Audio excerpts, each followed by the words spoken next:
Hi, this is Mike Taylor from Web-Based Recruitment, and today I'm with Colin Cook, who's the Marketing Director for the recruiting part of the British Army. Hi, Colin. Hello. Now, you're speaking at the Social Media and Recruitment Conference on the 7th of April. Yeah. So for the benefit of the viewers, do you want to give us a bit of background about how you got started in the Army?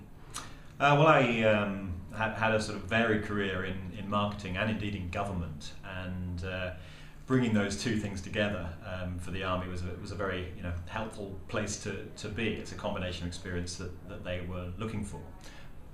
And when you started with the Army, what stage were they at in terms of social media and recruitment? Well, they had a very, very sophisticated website. I hope we still do, but the strategy in those days was all about driving people, particularly through television advertising, to the web. And what we've tried to do over the last couple of years since I've been here is to take our message out into the places where people are, rather than relying on them finding you. Okay, and you've had to put a business case together really to actually implement the whole social media.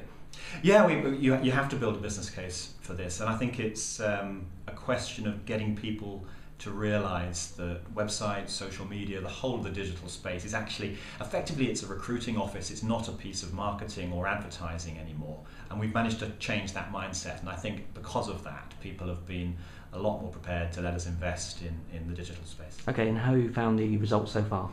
It's going well. I mean, we've got a lot of people interested, we've got a lot of people involved, a lot of communities developing off their own back through our Facebook pages.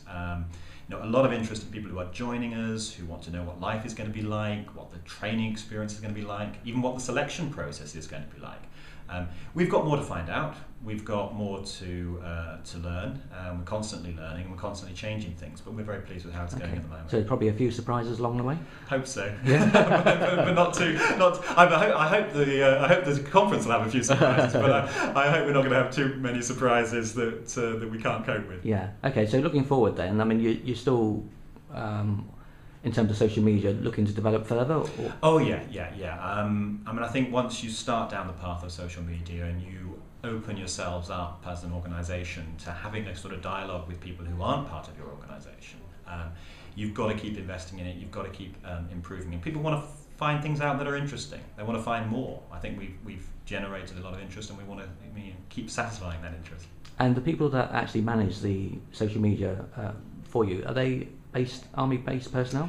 Oh yeah. In fact, I mean, something I'll be talking about at the conference. We did start using external expertise to help us get going. Teach us the ropes, teach us the technology. Yeah. But once we got comfortable with that, once we got an understanding of the technical side of this, I think the most important thing is to have an open and honest dialogue and debate, and that's your staff a much better place to do that. Yeah, I think looking back over the last couple of years, it's the fear of the unknown which has probably held people back. So it's a good example that the Army, who probably got lots of negative comments that could be put their way, has actually embraced it. That's great. Yeah, we do have some negative comments. We have an awful lot of very, very positive comments come on. But yeah, I think you've got to trust your people to represent you. It's a bit of a cliche phrase when you talk about things like brand ambassadors, but I think in social media you really do have to believe that and trust your people to put across a good message. And as long as the product's solid, as long as you are a decent employer and you're prepared to open yourself up to this kind of debate, then I think things seem to work out. Great. Well, we look forward to seeing you on the 7th of April, and thanks for your time. Thank you.